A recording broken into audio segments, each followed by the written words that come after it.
Is Mexico all drug cartels and fancy beach resorts? We don't think so. Come with us as we travel by RV with 12 other couples on an epic 3-month adventure to explore the culture, history, and food of our neighbor to the south.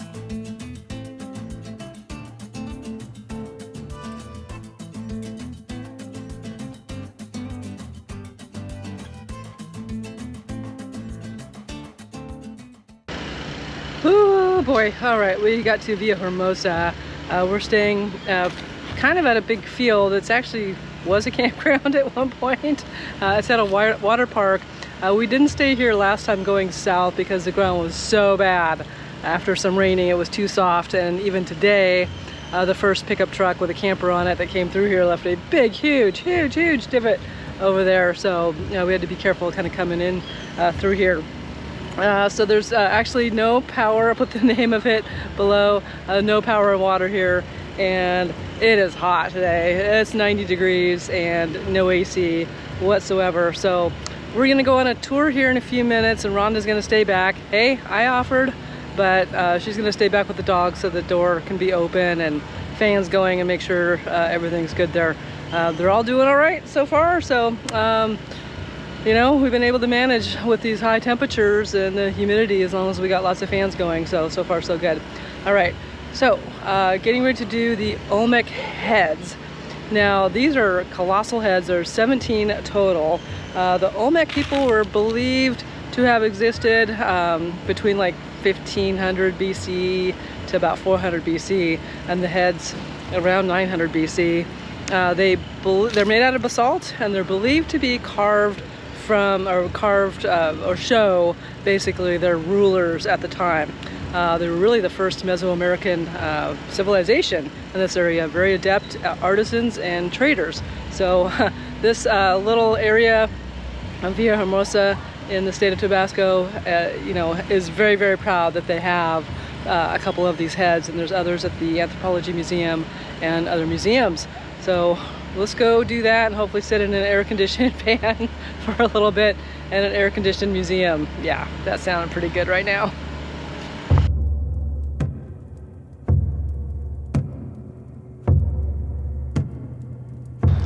Well, it's a beautiful park to walk around. I didn't know that this was going to be an outdoor museum, which is really nice, but it's really hot today, and the mosquitoes. Oh my God, you've seen, if you've watched this long enough, you've seen our Alaska videos with tons of mosquitoes. These mosquitoes here are no joke. I've put mosquito repellent on a couple times now, and I'm still getting dive bombed and everybody else, so I'm gonna keep walking. There's about 33 objects here from the Olmec culture, and as I said before, they were in this area from about 1500 BC to 400 BC. And I just asked our guide, you know, what was kind of the demise of their civilization in 400 BC. He said they just, you know, integrated basically with the Mayans, and they got really spread out. So it wasn't a collapse of their civilization or anything. And let me see if I can find a coati, these weird little animals. I've got some photos and some videos, so I'll show you. But yeah, it's a nice walking path to see these objects. And there's about 33 objects from that time period. What do we have a Mexican crocodile in here. Okay, I gotta go find it.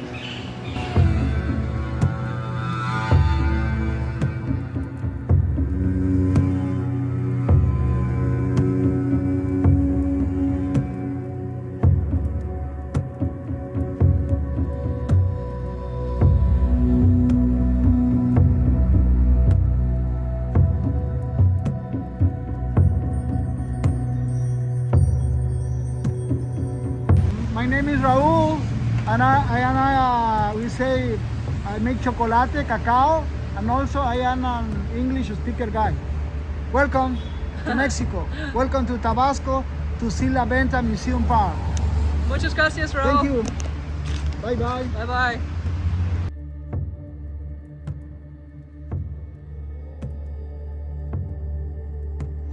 Hey, good morning. So last night we stayed one night in Villahermosa, and the place we stayed at was called Recreativo El Gordo Sen Pancha. Oh, I need to work on my Spanish.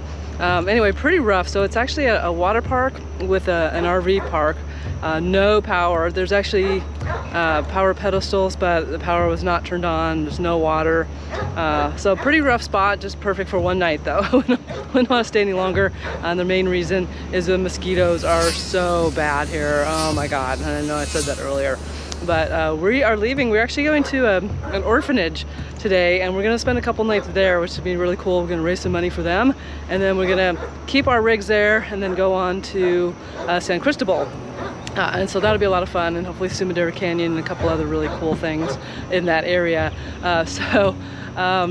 The pool was actually pretty cool. Garbage is a little bit non-existent here as well. There's one can. I'm not sure what they do with it though. It's kind of dumpy back here behind us. The sad news today, we do have one couple that's leaving the caravan, Barb and Norm.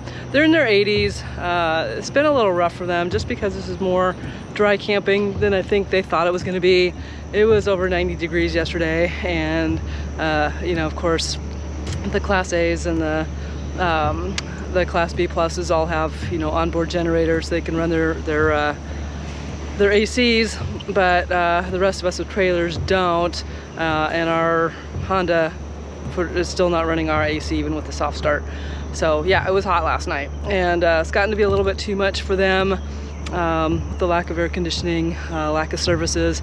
Their black tank broke, which is very unfortunate, so they've been dealing with using a porta potty, which we've used in our trailer, and you know what? That's rough. That was hard.